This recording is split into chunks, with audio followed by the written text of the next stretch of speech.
Ahí está. Buenísimo. Pues igual voy a estar platicándoles y al final podemos tener preguntas y respuestas, todas las dudas que se les vayan ocurriendo, las pueden ir anotando y al final las conversamos sin problema. La verdad es que eso es lo más divertido, lo más rico, el intercambio de opiniones y de también anécdotas relacionadas a esto. Mi nombre, como aquí dice y como bien comentaba Karim, soy Atsiri. Atsiri es un nombre mexicano, es de la zona donde yo vivo, de donde yo nací. Es un nombre originario de una lengua originaria de México que se llama los purépechas y Atsiri significa flor de maíz. Es un poco nada más ahí. El contexto, soy diseñadora y comencé a desarrollar este proyecto hace 10 años, como les comentaba.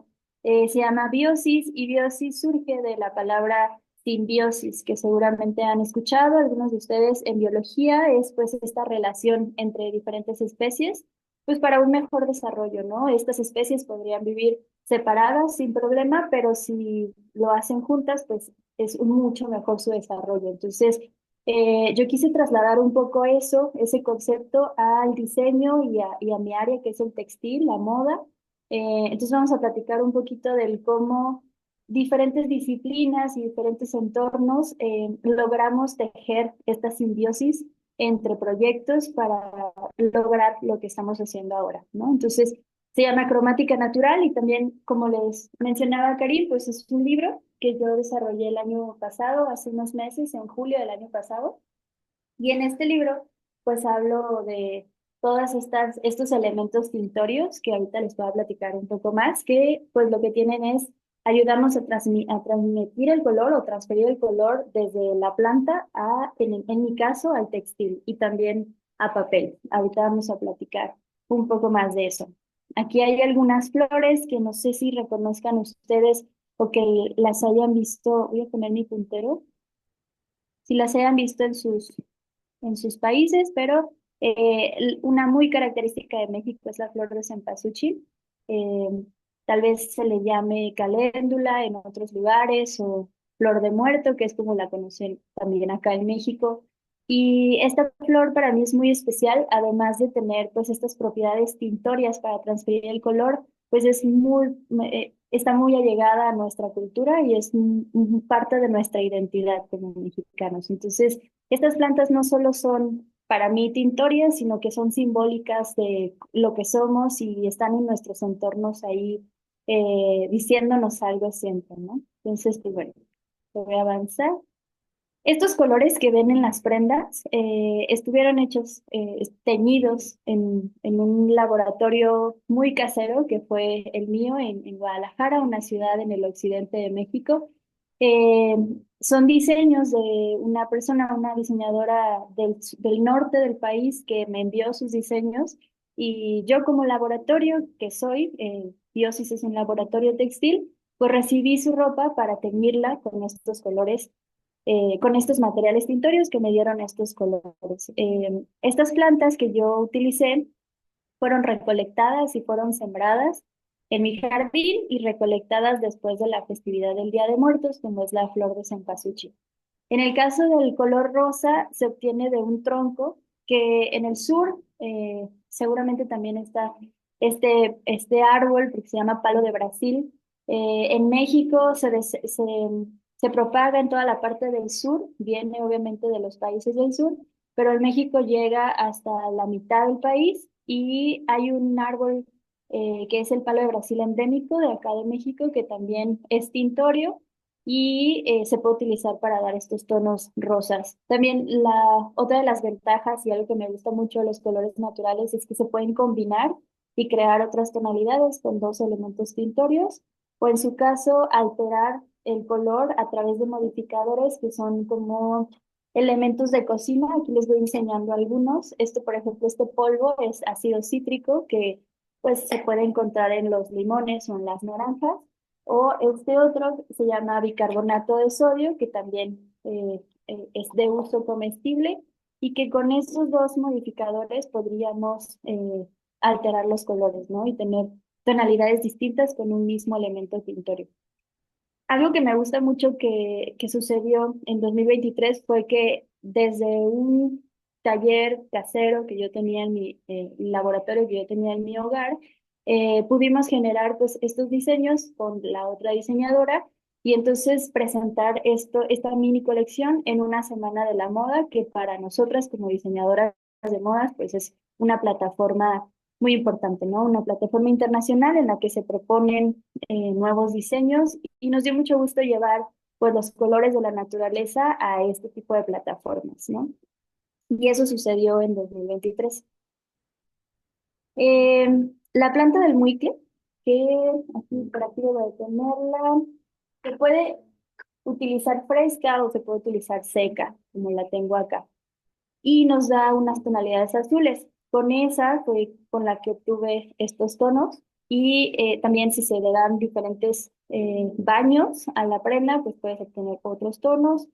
Y esta planta también es medicinal. Muchos de los elementos tintorios con los que trabajo tienen otras propiedades u usos comunes, ¿no? Como medicinal, ornamental, etcétera.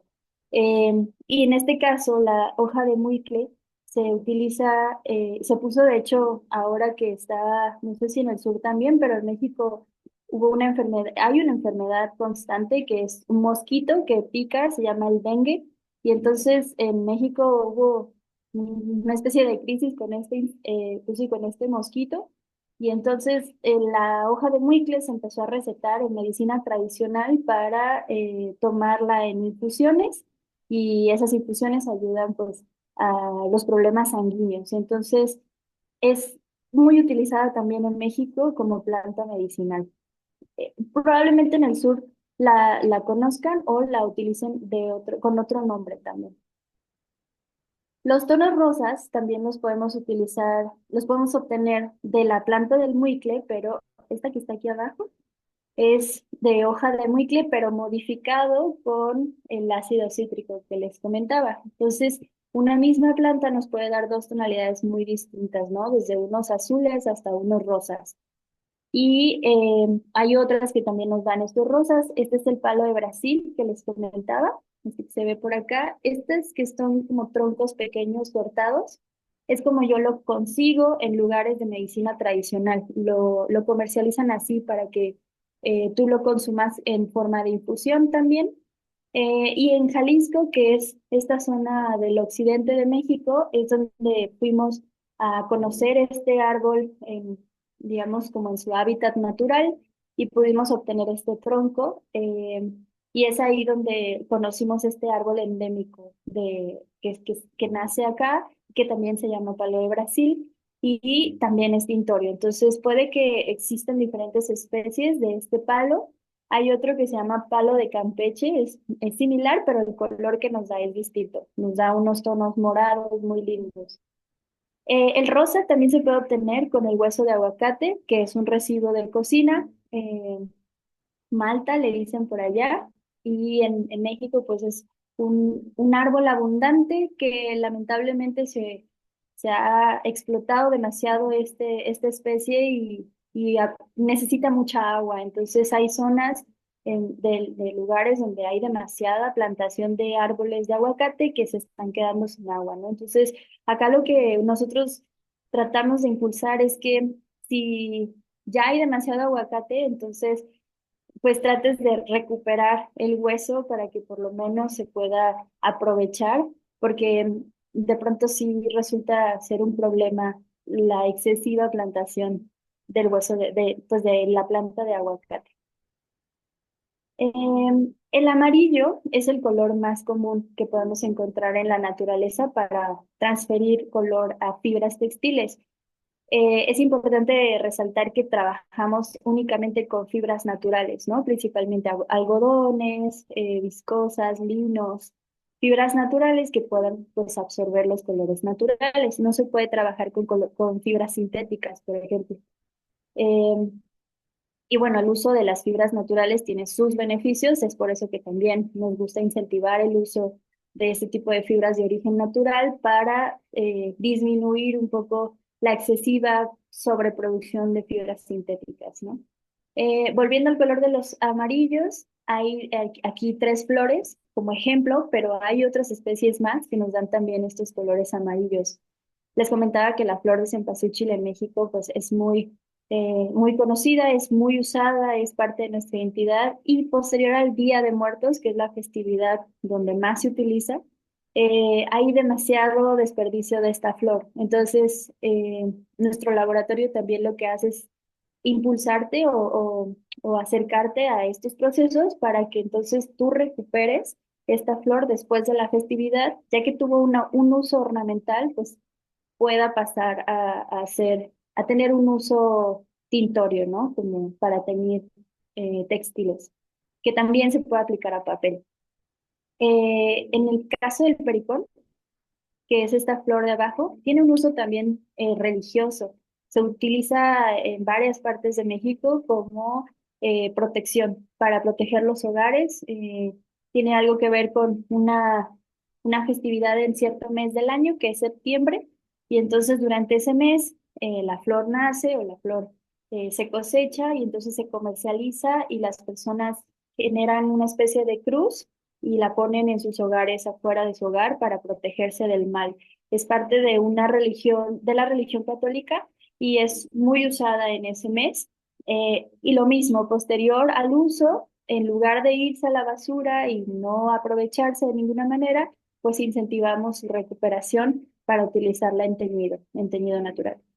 La flor de cosmos, que está de este lado, es una flor silvestre que crece en los campos de México, en diferentes estados, y que la encontramos con facilidad también en los meses de septiembre a noviembre y que podemos aprovechar como elemento tintorio. ¿Qué tienen en común estos elementos tintorios que les estoy platicando? Eh, lo que tienen en común es que los localicé en el área donde yo me encontraba, que es Guadalajara, en esta otra imagen, en el occidente de México. Aquí se encuentra esta zona. El occidente abarca tres estados o más de tres estados. Principalmente pues está Jalisco, que es donde se ubica Guadalajara. Yo estuve radicando los últimos 5 años allá. Ahora estoy radicando en Michoacán, que es el estado de al lado. Entonces, mi investigación en ese momento se centró en los elementos tintorios que estaban alrededor de mí, que eran estos 8. Hay más, pero me centré en estos 8 porque son los que puedo demostrar que se pueden aplicar tanto en textil como en papel a través de teñidos naturales y de acuarelas naturales. Y además, pues están categorizados en flores, que son estos de arriba, hojas, troncos y residuos alimenticios, perdón. Por ejemplo, además del hueso de aguacate, tengo por acá la cáscara de cebolla morada, que la cebolla, pues cuando te la venden en los mercados, la pelan o le quitan pues esta piel de seca, y esa piel es la que, si no la recuperamos, se va a la basura, pero si la aprovechamos, pues termina siendo un elemento tintorio muy importante también para nosotros. En México es muy común el uso, por ejemplo, de la grana cochinilla, que es un insecto. Seguramente han escuchado de la grana cochinilla, es un elemento tintorio prehispánico. Sin embargo, esta se encuentra más, pero se vea mi cursor, se encuentra más en esta parte del país, tanto sur como lado contrario a donde estamos. Eso no quiere decir que no se pueda dar en el lugar donde estoy, pero la importancia de mapear estos elementos era también incentivar a las personas para que los plantaran. Si estos elementos tintorios, estas plantas se dan en esta zona, que es la zona metropolitana de Guadalajara, pues entonces podríamos hacer que las personas tuvieran sus propios jardines tintorios, utilizarlos para teñir y también ayudar a regenerar los ecosistemas. Por eso el título del libro es eh, Alternativas de color regenerativas, porque en el libro te explica antes de cada aplicación de color, por ejemplo, acá, te explica cómo sembrar la planta, cómo reproducirla. Y eso nos ayuda a explicarle a las personas cómo pueden ellos mismos tener sus elementos tintorios en casa. Y eso a su vez nos ayudaría a regenerar la ciudad, que además, pues aquí atrásito se puede ver un poco esta mancha urbana que está rodeada de barrancas naturales y que antes de existir los humanos en esta zona, las aves cruzaban de una barranca a otra, ¿no? Entonces, este proyecto también suma al incentivo de generar espacios verdes en las ciudades para, a través de plantas ornamentales, medicinales o de uso comestible, pues podamos ayudar a regenerar nuestros ecosistemas. Entonces, un poco por ahí va. Guadalajara, como les decía, tiene una de las barrancas, es la barranca de Huentitán. Todo inició allí hace 10 años, o más de 10 años, eh, donde yo estudié. Esta es mi universidad y acá atrás se ve la barranca. Eso que se ve hasta el fondo, que se ve en el video, aquí, eso es el río Santiago, y el río Santiago es uno de los ríos más contaminados de México. Cuando yo estaba estudiando, pues obviamente estamos investigando los procesos. A mí me interesaba mucho desde el textil saber de dónde venían los colores, por ejemplo.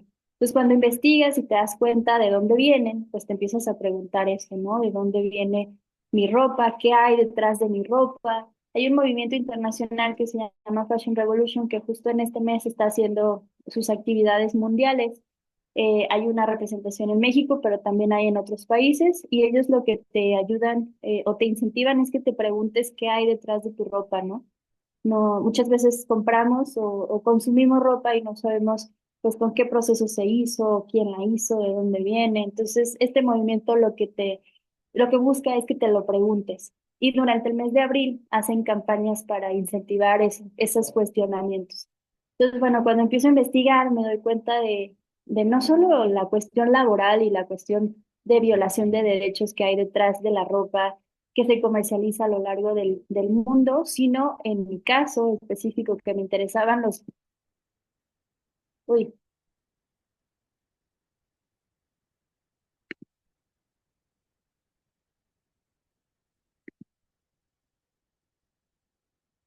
justo me preguntaba a Karin si tenía audio y quería quitárselo, pero no pude.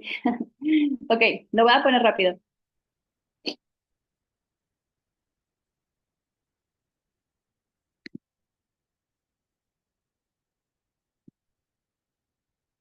Bueno, lo que se veía ahí era el río de Santiago, el río Santiago.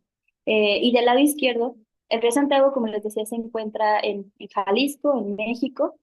Y del lado izquierdo se veía estos ríos morados que están en China. En México pensamos que estos problemas pues existen en otros lugares porque lo vemos en documentales o en películas, pero a través de esta organización que se llama Greenpeace, y ya está apareciendo aquí en el video, hay un estudio que conecta todas las zonas textileras del mundo, entre ellas una de las más importantes obviamente es China, pero también hay estudios aquí en México. Entonces, cuando yo investigo esta parte y me doy cuenta que está conectado, en efecto, hay situaciones de contaminación ambiental relacionadas a la industria textil muy similares o muy conectadas a las que están en Asia. Entonces, ahí comienza mi cuestionamiento, ¿no? Y comienza este viaje de descubrimiento sobre otros colores alternativos a lo que la industria nos ofrecía.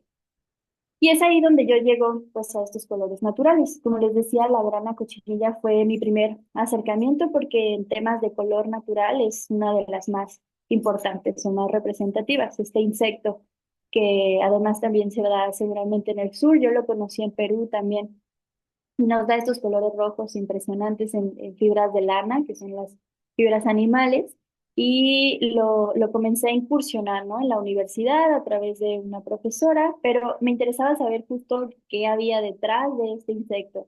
Entonces fue por eso que llegué a las comunidades originarias. En México tenemos la fortuna de tener una gran cantidad de comunidades originarias que preservan estos saberes ancestrales y que siguen trabajando con estos colores prehispánicos para dar color a sus prendas. Y una de las cosas más lindas que yo aprendí en estas comunidades, pues es el uso mucho más simbólico de la ropa, ¿no? Nosotros en las ciudades de pronto estamos muy alejadas de esta forma de uso textil en el que compramos prendas que vienen de otros países, que cruzan en los continentes y llegan a nosotros de una manera tan rápida y tan barata que nos cuesta muy poco deshacernos de ellas. Caso contrario sucede en las comunidades, como es Hueyapan en el estado de Puebla, a donde las invito a todas las que estén conectadas porque es un lugar muy, muy maravilloso donde yo conocí los colores naturales, pero que además cuando comencé a trabajar con estas mujeres me quedé enamorada de los procesos circulares que allí existían, ¿no? Ellas me enseñaron muchísimo de circularidad, que es algo de lo que trabajo, me desarrollo hoy profesionalmente, pero que ellas lo trabajaban en su día a día. Cuando sale un elemento de la naturaleza, se utiliza y regresa a la naturaleza, ¿no? En un ciclo infinito. Y ese aprendizaje de diseño circular, de consumo responsable, quizás de mucho más empático con la naturaleza, es algo que hoy en día pues se está tratando de incentivar a los estudiantes o a las industrias, pero que ahí se preserva en las comunidades originarias. Además, ahora de tener Abiosis, que es mi proyecto, trabajo con estas mujeres a través de otro proyecto que se llama Mujeres Raíz y tenemos algo que se llama Experiencia Raíz, que es llevarte a la comunidad y ofrecerte un tour en el que ellas son las que te llevan por su pueblo y te enseñan el invernadero de grana cochinilla que está por acá, que por ahí Rosa te explica cómo pues, cría este insecto, porque es un insecto.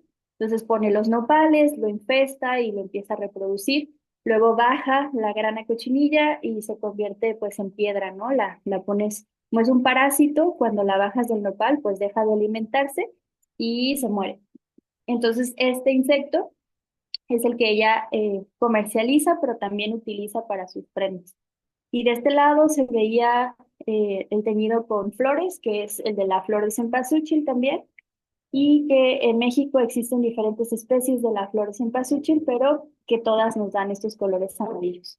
Otro de los colores muy representativos en México es el añil, que por ejemplo en Guatemala se utiliza mucho, en El Salvador hay muy buen añil y en toda la parte del sur. Una vez conocí a una artesana maya que me dijo, es que no es azul de Guatemala o azul de México o azul de El Salvador, es el azul maya que es toda esa zona. O sea, los representantes políticos son quienes hicieron estas fronteras, pero los mayas estamos desde México hasta El Salvador o hasta más abajo. Entonces, me gustó mucho la forma en cómo ella hablaba de que esta planta está en toda esa zona, ¿no? Y se comparten los conocimientos de un lado a otro sin tener diferencias por las fronteras políticas. Entonces, estos tres colores, que son los tres colores primarios, el rojo, el amarillo y el azul, se pueden utilizar para dar todas las tonalidades posibles. Y siguen ahí, ¿no? En las comunidades originarias. Entonces, bueno, cuando llegué a eso, yo venía con el contexto de la universidad, del diseño, de la moda, y comienzo a combinarlo, ¿no? La parte de diseño con la parte de ancestral, y trabajo en ese momento, me comienzo a trabajar con esta marca que también es un referente en América Latina y en el mundo sobre diseño, tradición y moda, que se llama Carla Fernández, y comenzamos a aplicar los colores de la comunidad de Guayapan a estas fibras de seda, que son estas que están en el centro, o fibras de lana, que están de este lado, con estos patrones de esta técnica japonesa que es el shibori, en el que doblas el textil para aplicar el color y se ven estos patrones cuando lo desenvuelves. Entonces, comienzo a seguir aplicando estos colores, relacionando la comunidad originaria y las plataformas de moda. Y este es el proyecto que les comentaba, que sigo con ellas impulsándolo. Se llama Mujeres Raíz, pero también comercializamos sus productos. De este lado pueden ver estas prendas teñidas con cempasúchil. La parte de abajo pues es fibra de algodón y la de arriba es lana, que también está bordada. Eh, entonces podemos desarrollar nuevas prendas, nuevas propuestas más contemporáneas, pero seguimos incentivando el uso de las piezas tradicionales a través de esta tienda, ecotienda que se llama Raíz. Y con las mujeres raíz, pues seguimos desarrollando nuevos productos, haciendo estas experiencias en las que acercamos principalmente estudiantes, pero también viajeros de todo el mundo a conocer pues estos procesos de producción de elementos pintorios como la grana cochinilla y cómo eso se aplica a la lana, que son estos colores de acá. Les repito, cuando tengan oportunidad de venir a México, no duden en escribirnos para vivir una experiencia raíz y acercarse mucho más o vivir de cerca los procesos ahí en la comunidad, que además nos ha resultado muy bueno porque es un puente entre las artesanas y personas interesadas en estos procesos y conecta diferentes mundos y perspectivas. Han venido personas de diferentes países y para las mujeres raíz también esto abre muchos panoramas y conviven con personas de otros lugares que también les generan nuevas ideas y para los viajeros, pues el acercarse a estos procesos de la mano de ellas también les abre muchas posibilidades. Entonces, nos ha gustado mucho este enlace o entrelace entre dos mundos pues completamente distintos, ¿no? Ay, a ver si no se reproducen los audios.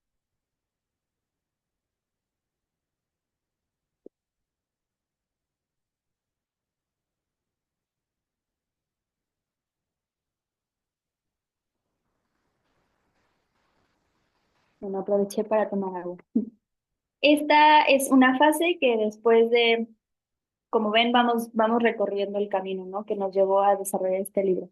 Pero llega una fase en la que esos conocimientos ancestrales que estaban en las comunidades y combinado con la moda en las marcas de moda con las que trabajaba, pues llega esta inquietud de saber qué está pasando en las universidades y cómo los estudiantes, para mí era muy necesario que conocieran estos procesos circulares que se vivían en las comunidades originarias, porque desde el diseño a mí me hubiera encantado que cuando yo era estudiante me acercaran a estos procesos de esta manera. Entonces comienza un camino de docencia. Los últimos 5 años he sido docente. Entonces logramos este año, no, perdón, el año pasado, logramos sembrar estas plantas tintorias, algunas de estas plantas tintorias en un huerto agroecológico de la universidad donde trabajé. Y lo que hicimos fue desde cero sembrar los elementos tintorios, aplicarlos en clase para que vieran cómo se veían los colores, hacer propuestas de diseño con ello y todo lo que sobraba regresarlo al huerto de donde obtuvimos las materias primas en forma de residuos orgánicos para compostarlo. Entonces, de esa manera podíamos vivir de manera cercana un círculo, un proceso circular de aplicación de color al textil. Esa fue una fase muy interesante que creo que es la que me acercó al tema de la academia, a desarrollar este libro, a través también de un impulso de Secretaría de Cultura del estado donde yo estaba. Entonces, digamos que todas esas experiencias se juntaron y lo materializamos en el libro. Estos son algunos ejemplos de mis estudiantes cuando daba estas clases. Tuvimos esta materia de tintes y estampados. Y por ejemplo, esta flor que se llama majagua, la tengo por aquí. Aquí está seca. Se puede utilizar seca y se puede utilizar también fresca, sobre todo para la parte de estampado botánico. En el libro vienen dos aplicaciones, tanto la parte, miren, aquí se ve. La parte de el estampado botánico, del cómo se ve cuando se estampa la figura, la flor, en este caso se tiene que utilizar fresca la flor. Y esta técnica lo que busca es marcar la figura. Y en el caso del teñido, pues lo que hacemos es utilizar calor para extraer el color y entonces teñir la fibra completa. Esta flor nos puede dar tonalidades, acá se ven los cambios que les decía, las alteraciones, desde cafés hasta rosas. Con el rosa también lo tenemos agregando ácido cítrico. Y estos están aplicados en papel a través de las acuarelas que también desarrollamos. Cada uno de los 8 elementos pintorios que les conté al principio se distribuyen así, te muestran cómo sembrar la planta, cómo aplicarla o cómo se ve aplicada en estampado botánico, en teñido natural y en acuarela. Y la parte interesante también es que estos son textiles reales, ¿no? Se ve la tela, entonces lo puedes tocar y también resulta ser pues un muestrario real del color.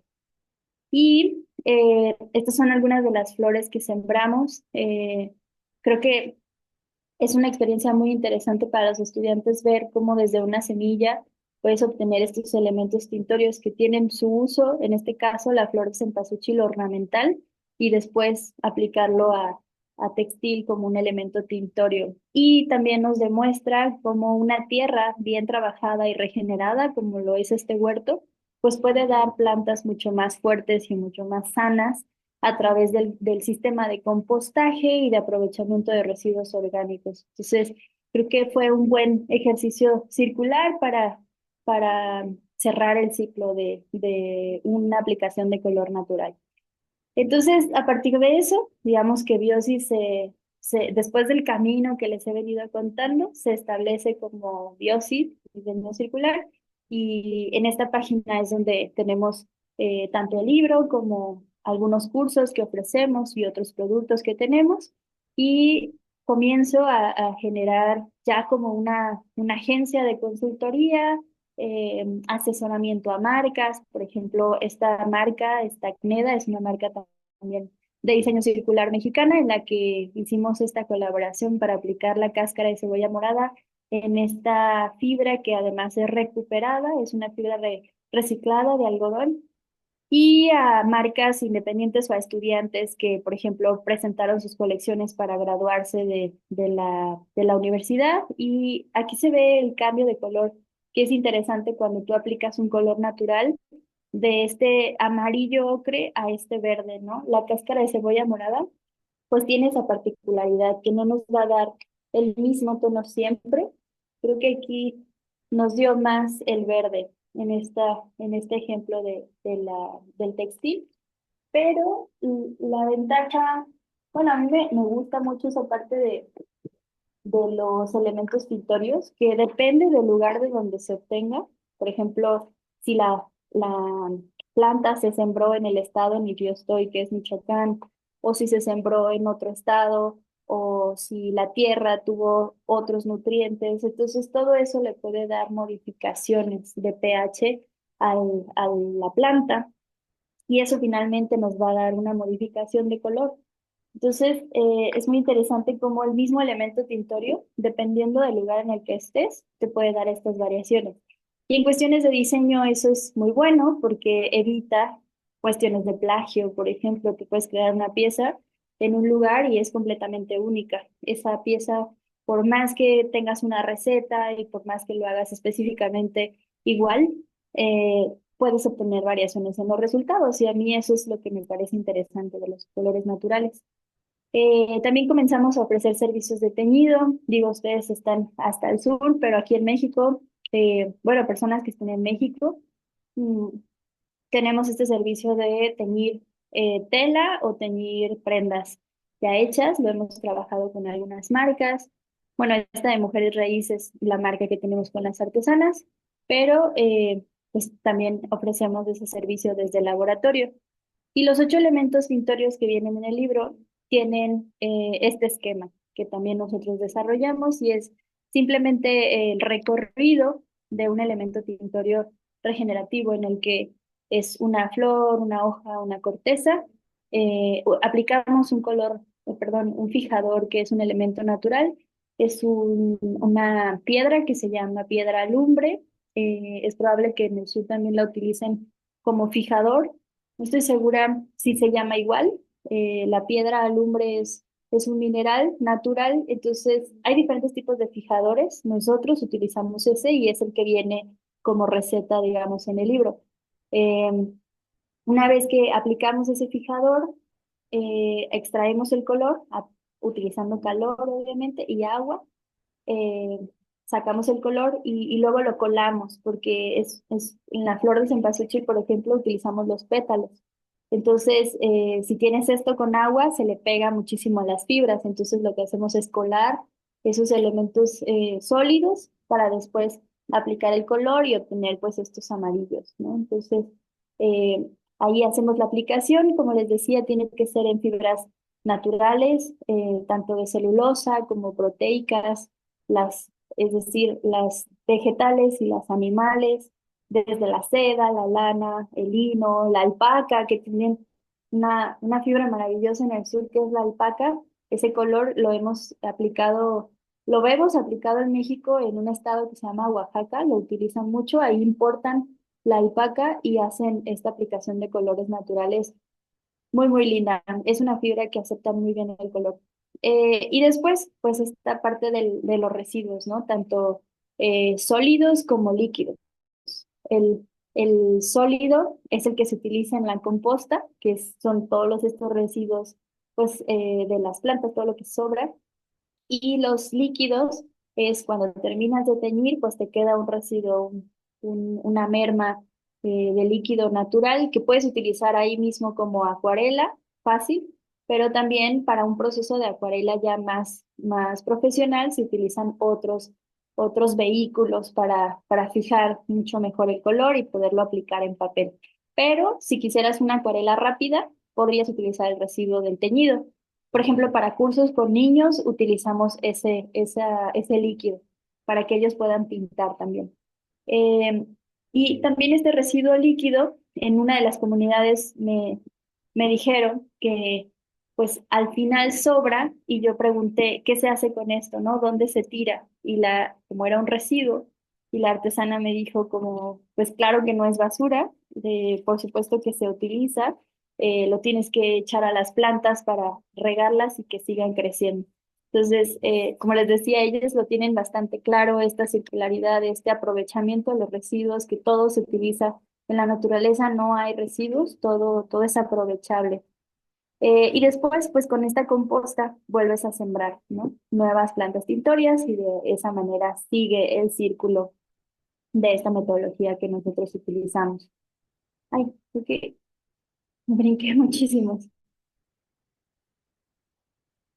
Uy, ahí está, ahí está.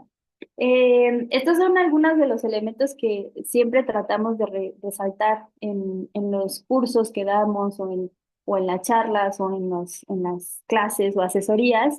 El tema del diseño situado, que justamente yo lo aprendí con una organización que está en el sur, en Chile, que se llama Estudios Latva, y ellos trabajan mucho con diseño situado porque estudian los materiales de una zona en particular y desarrollan productos o en este caso materiales a partir de eso que existe allí.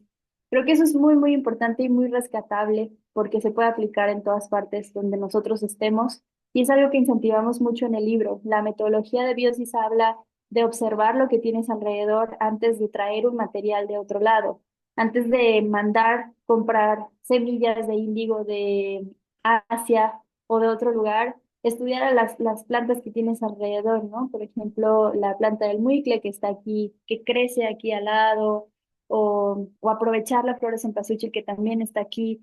Entonces, es un poco lo que siempre tratamos de incentivar, el observar lo que tenemos alrededor y trabajar con eso antes de traer materiales de otro lugar.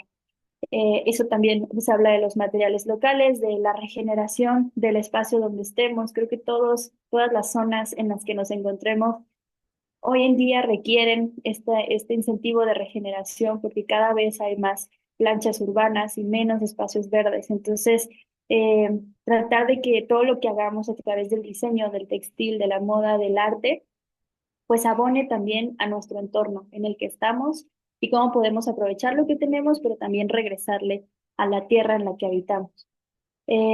Todo ese mensaje y esos aprendizajes que yo tuve en la comunidad es lo que traté de plasmar en el libro y que la primera vez que lo presentamos fue en este museo.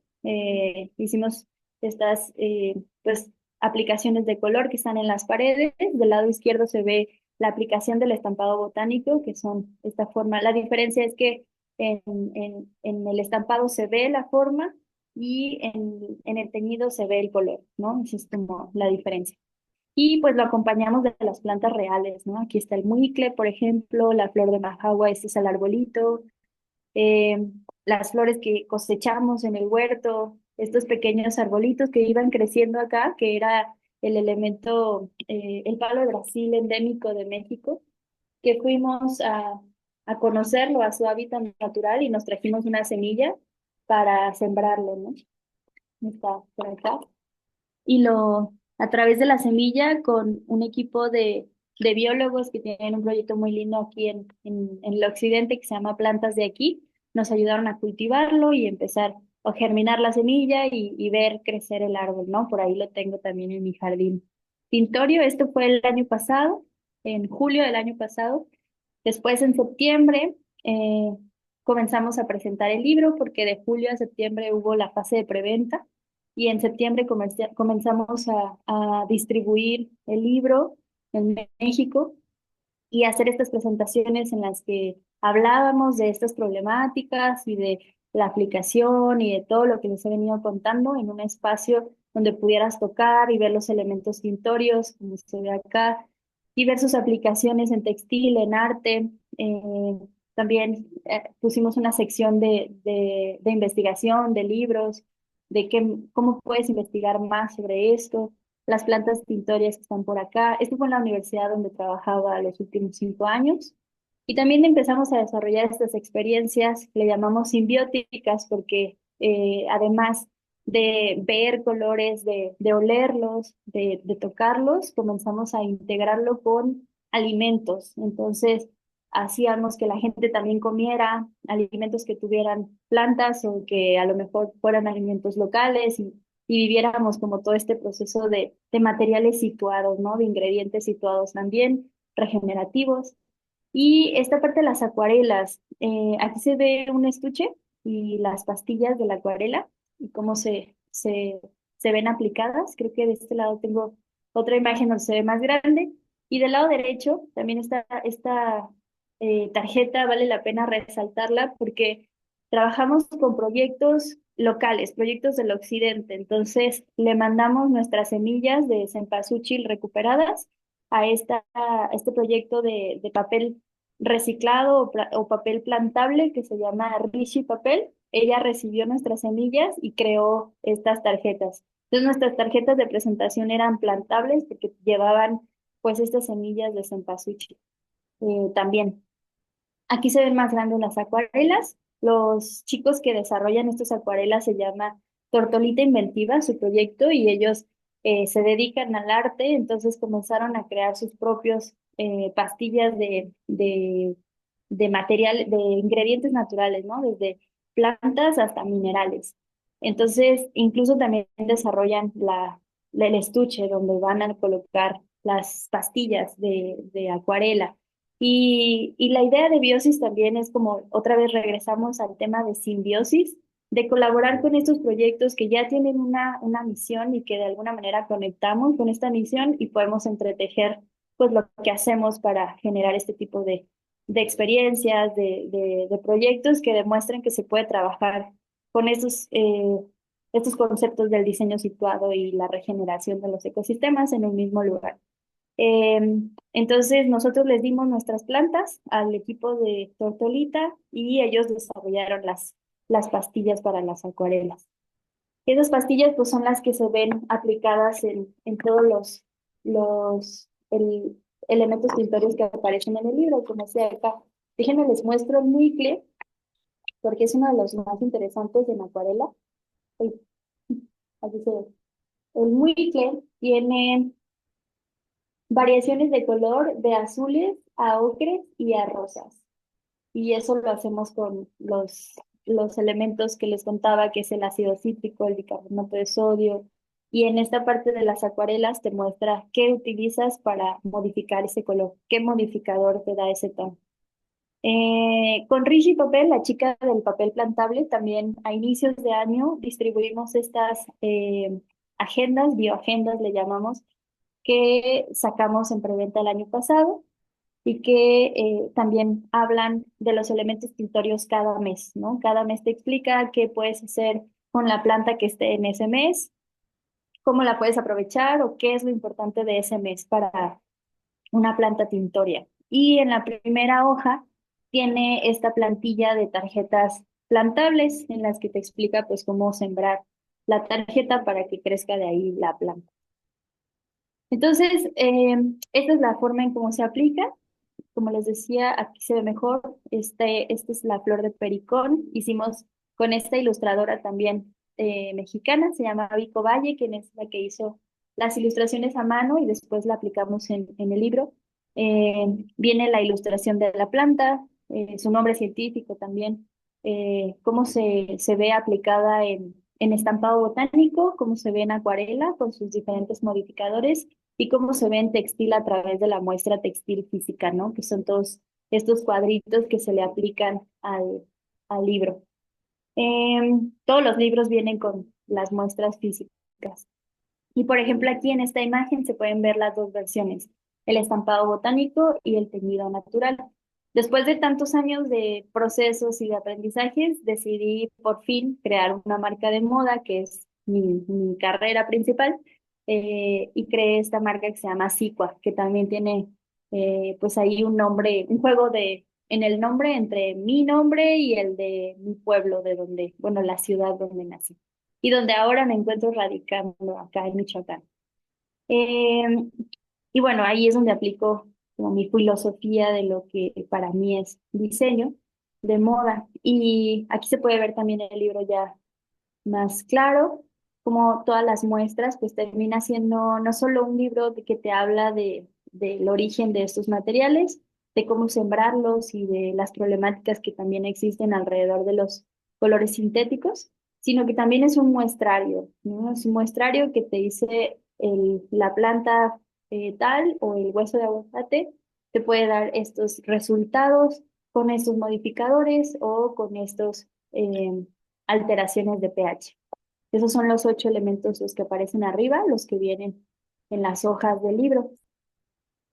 El libro tiene 92 páginas y pues hoy ustedes tienen un descuento que este cupón lo pueden aplicar en la página de biosis.mx. Pueden aplicar la palabra simbiosis, que es lo que estuvimos platicando todo este rato.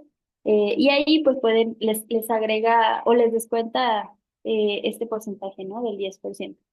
Y también de este lado está la página web, oh, perdón, la página web es esta. Acá está nuestro Instagram para que nos sigan, nuestro correo. Estamos abiertos a colaboraciones, a seguir hablando de esto, seguir compartiendo, seguir haciendo simbiosis con proyectos del sur. Y mi teléfono también a la orden, eh, ahí muy atenta. Platicábamos con Karine el tema de los envíos. Sí se puede, podemos hacer dos formas de envíos. Hay uno que es como el estándar, que es este de acá.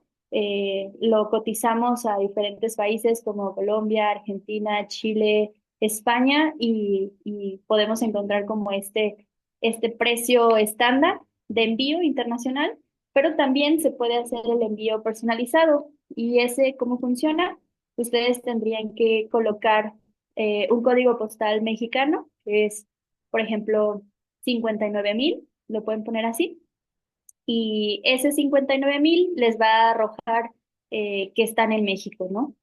Y una vez que estén dentro, en el envío le pueden poner envío gratis en estudio Biosis, esa es la opción que les da. Entonces, no les va a cobrar el envío, les va a cobrar solo el libro. Y después, una vez que hagan la compra, nos va a llegar la información de ustedes a nuestra página y de esa manera nos pondríamos en contacto para personalizar su envío, es decir, cotizar exactamente el costo del envío dependiendo del lugar o también organizar un envío colaborativo en el que se puedan ir 3 libros al mismo lugar, ¿no? Entonces es un poco como la idea de envío internacional que tenemos. Hasta ahorita el envío internacional económico es a través de la paquetería FedEx, por si la han escuchado. Eh, bueno, me gustaría escucharles, saber qué opiniones tienen, si hay algo que les resuene en sus países o algún comentario que tengan.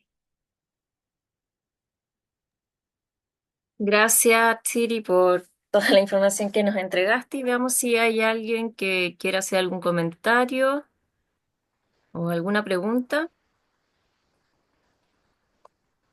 Eh, Ahí está. yo soy de Guatemala, Olga, me llamo. He trabajado con tintes naturales desde hace 38 años y pues me gusta mucho tu propuesta, está muy bonita para la moda Tengo una pregunta nada más. ¿Tú tiñes las fibras o las telas? En este caso, las telas, pero también hemos tenido fibra. Se puede hacer Por- de las dos maneras. no, yo sé, pero lo que quería decir era porque para las telas es un poco más complicado en la hora de elaborar telas para piezas grandes de vestuario. Sí, sobre todo Entonces, para... Ajá. la pregunta era, ¿cómo haces para teñirlo? Las telas, ¿verdad?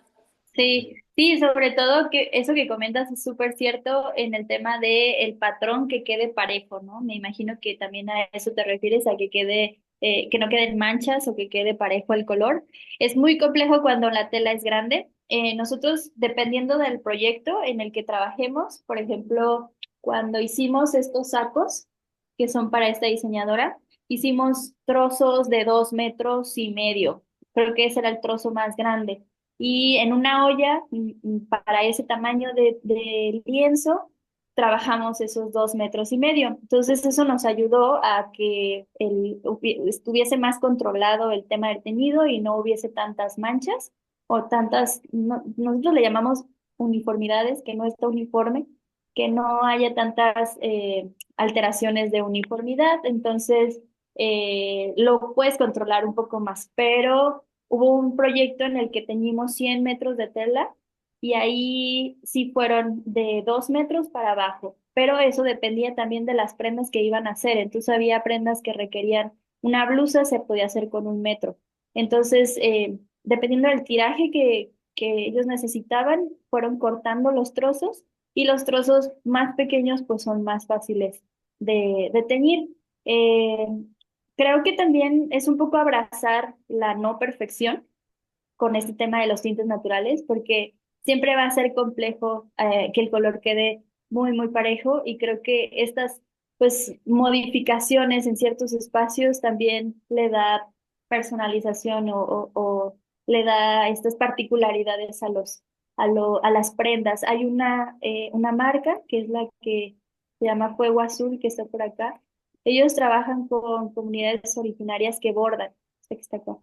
Entonces, cada pieza que sale, nosotros la teñimos primero y cuando sale esa pieza, puede ser que en una parte tenga un efecto que podía ser mancha o podía ser no uniforme. Entonces, ellos aplican un bordado ahí, pero lo abrazan, es decir, no lo tapan, sino que el bordado complementa. Entonces, un poco, eso también ha ayudado a abrazar estos procesos que no son perfectos.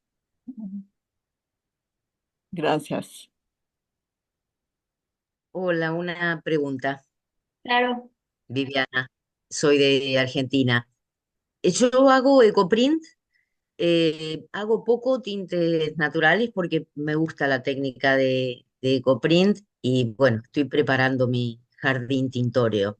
Buenísimo. Eh, la verdad es que trabajar con flores es espectacular, pero hasta ahora he trabajado solo con hojas. Y la pregunta que te quería hacer es, en Ecoprint, ¿el soporte que utilizás es de cobre, es madera? Porque Eh, depende mucho también del agua, ¿no? Eso ahí nos diferencia un poco. Sí, se puede utilizar de madera muy bien, sobre todo la madera de bambú, pero nosotros utilizamos un tubo de plástico que es un tubo de PVC. Además de que se calienta bien, como más rápido, nos ayuda a que dure más tiempo. Entonces, sé que el mejor sería el de bambú, pero el de plástico también nos ayuda a que dure un poco más tiempo. Y también la ventaja es que lo podemos hacer en los tamaños que querramos. Entonces, podemos manipularlo un poco mejor. Y hasta ahora es el que más hemos utilizado, el de plástico. En el caso del EcoPrint, trabajo muy de la mano con un proyecto que se llama Juyania. Ella está aquí en Guadalajara también y quería mostrarte cómo logró el estampado de una de las flores. Muy lindo. Una de las cosas es que las flores tienen que estar frescas, entonces las guardamos, por ejemplo, en frío, en el refri. Y aquí se ve esta flor, cómo se logró plasmar, ¿no? La forma. Creo que es una de las más lindas hasta ahora que me ha gustado el resultado. Que como dice siempre, Hermoso. pues Gracias. Siempre va a haber modificaciones y aunque quisieras hacerlo exactamente igual, el resultado siempre va a ser distinto. Pero sí, esta parte de la flor fresca, conservarla en el refri y utilizarla pronto, no tardar más de 4 días en utilizarla, nos ayuda a que se marque mucho mejor. Gracias. No, de qué. Hay unas preguntas en el chat. A ver, espérate aquí. Bueno, Leticia dice clarísima la explicación. Gracias mucho para pensar y aplicar. Viridiana dice maravilla de proyecto. Y acá María Alejandra pregunta si hablaste de fijador para uso de tela. ¿También se usa fijador para usar en papel? No, no, el fijador normalmente lo utilizamos en tela porque lavamos la fibra, pero en papel se mantiene. Como les decía que se puede utilizar el residuo después de teñir para aplicarlo en papel y va a funcionar, pero no va a funcionar de la misma manera en que si se hace una acuarela como tal. El desarrollo de acuarelas sí no lo hacemos nosotros. En este caso, el proyecto lo que hicimos fue darle nuestras plantas al equipo de Tortolita Inventiva y ellos desarrollan estas pastillas. Eh, pero ellos utilizan un fijador, perdón, un vehículo para que el color se mantenga sólido en esa pastilla. Eh, lo que ella utiliza para modificar color, que es uno de los modificadores, es la piedra lumbre. Aquí se ve, uno de los modificadores es la piedra lumbre, pero no como fijador, no, o sea, no la utiliza como fijador, sino como un modificador de color. Entonces, en el caso de utilizar estas acuarelas de ellos, se aplica y no necesitas, digamos, fijar o preparar el papel como lo sería para teñir o para hacer ecoprint. Ahí sí necesitas fijar primero la fibra, ¿no? En este caso, utilizamos nosotros la piedra lumbre, que es el mineral, y ambas se preparan. En el caso del ecoprint, sí utilizamos el fijador de piedra lumbre más sal de grano, como que combinamos esos dos materiales. Y en el caso del teñido natural, sí utilizamos solamente piedra lumbre. Yo creo que también es un poco como las recetas de la comida, ¿no? Dependiendo del lugar, van cambiando y se van modificando. Y creo que todo está en con lo que tú te sientas más cómodo, con las experimentaciones que hagas y vayas registrando tu bitácora de experimentos y el que mejor te funcione. Bien, Carolina pregunta, ¿fijar y mordentar es lo mismo? Es lo mismo, sí. Fijar y mordentar es lo mismo. Una Bien. pregunta, no sé si es fácil de calcular, pero ¿de qué manera aproximadamente calculas los costos de tu producto cuando teñís, o sea, por horas de trabajo? ¿Qué fórmula aplicás en general? Si Sí, se por puede ejemplo, contar. claro, sí, algo muy importante es que yo aprendí en una comunidad originaria con conocimientos empíricos, ¿no? Ahí no dijimos por cada metro vas a cobrar tanto, sino que es un conocimiento que se va transmitiendo de generación en generación. A mí lo que me ayudó es que desde el lado del diseño, como diseñadores, sabemos que tenemos que tener costos de materia prima, costos de proceso, agregamos también un poco el costo de conocimiento ancestral, digamos, porque no es un proceso industrializado, sino es un conocimiento que va de generación en generación. Entonces, digamos que todo eso se va agregando al costo y también dependiendo del material, es mucho más difícil o más costoso una prenda teñida con añil, por ejemplo, que es más costoso el material, que flor de cempasúchil, que es un material recuperado de un segundo uso. Entonces, sí depende mucho del material. Podrías establecer, pues, como tres categorías: plantas recuperadas, plantas eh, cosechadas, como es la planta del añil, o residuos también entraría en lo de recuperado. Y entonces, con esos tres costos, asignar un precio. Sí dependería mucho también de tu mercado.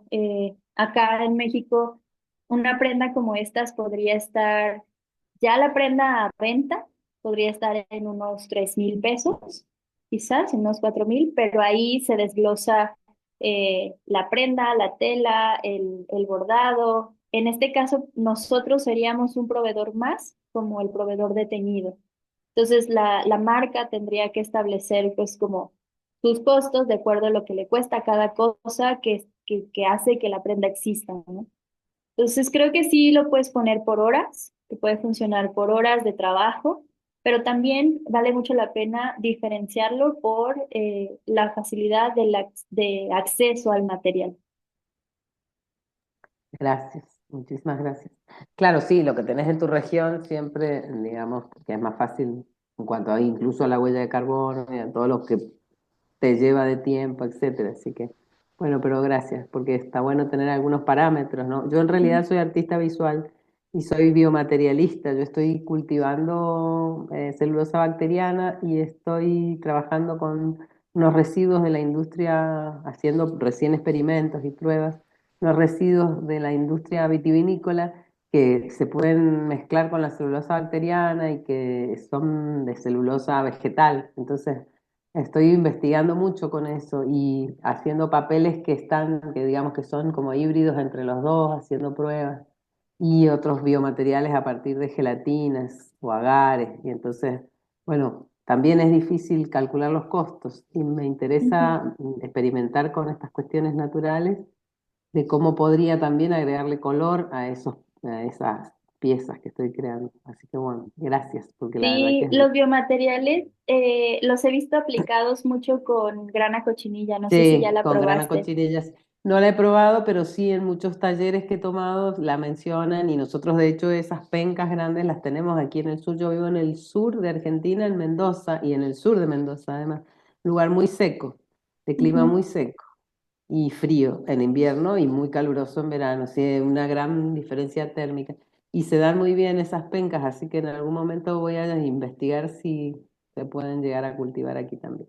Sí, sí, la idea es que pruebes. Una vez que encuentres el material ideal, entonces empezar a estandarizar para que puedas Claro, costear. y sí. Muchísimas gracias. De nada. Bien, hay otra pregunta acá en el chat de Alejandra y dice, ¿cómo has visto la disposición de la gente de comprar este tipo de prendas? Justo por la diferencia que hay en precio con otro tipo de marcas. Ayuda muchísimo justo el contar lo que hay detrás. Creo que en México cada vez es más grande el mercado de consumo responsable. Sigue siendo mayor el del extranjero.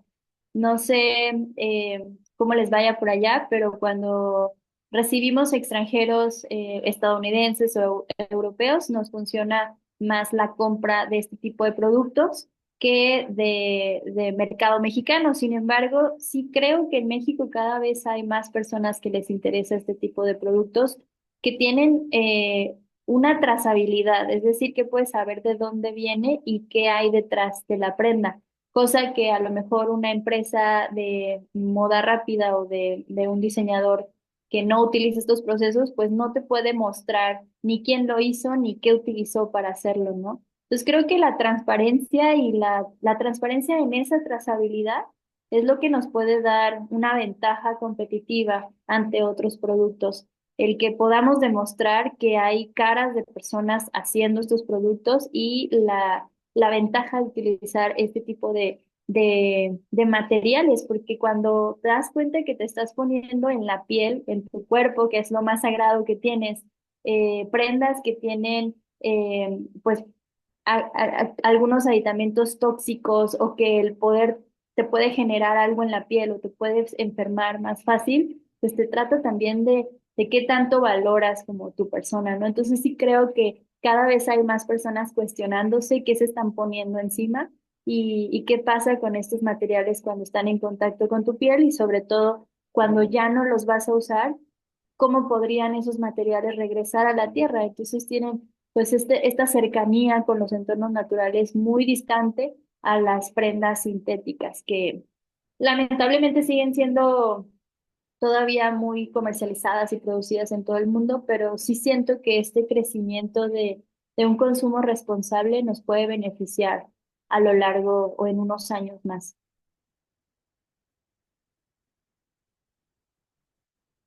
Ay, muchas gracias, Artiri. No sé si hay más preguntas. Raquel dice muchas gracias, súper enriquecedora la charla, me pondré en contacto. No sé Y si les hay, voy a dejar acá mi correo para si seguir en no, contacto. Eso. Y si gustan también aprovechar el descuento y que el libro se envíe a alguien de México y que después esa persona se los haga llegar, también puede funcionar. O si gustan también hacer esta parte del envío colaborativo, adelante. Igual ese es mi teléfono y el correo. O escríbanme a Instagram y podemos darle seguimiento a eso o colaborar en algún proyecto. Un paréntesis puede ser también que este tipo de proyectos cada vez están haciendo eventos para integrarse, como en el caso de los biomateriales. El próximo de este estudio LABA que les decía de Chile va a ser un encuentro de diseño circular y de biomateriales en Medellín, en Colombia. Va a ser a final de mayo. Entonces, seguramente si tienen oportunidad, de escuchar alguna charla o de lanzarse a Medellín, va a ser un encuentro muy interesante. Creo que América Latina tiene mucho potencial en desarrollo de materiales, sobre todo por la tierra en la que estamos, ¿no? Y de estos conocimientos ancestrales que cada vez nos enseñan más y que podemos retomar, pero aplicarlos al contexto actual, que ya no es lo mismo hace tiempo que se descubrieron o que se utilizaban, sino que hoy en día nos pueden ayudar pues a mejorar nuestros entornos y a tropicalizar esos conocimientos a nuestro día a día. Entonces, creo que podemos aprovechar mucho eso como comunidad latina. Perfecto, Artsini. Te agradezco mucho. Vamos cerrando. Vamos a subir la charla al canal de YouTube. Así que bueno, agradecida a los que se quedaron hasta el final de la charla. Y bueno, seguimos en contacto. Muchísimas gracias por el espacio y qué lindo saber de todos estos proyectos que están por allá. Ojalá que podamos seguir colaborando y a la orden para cualquier cosa por acá en México. Las esperamos.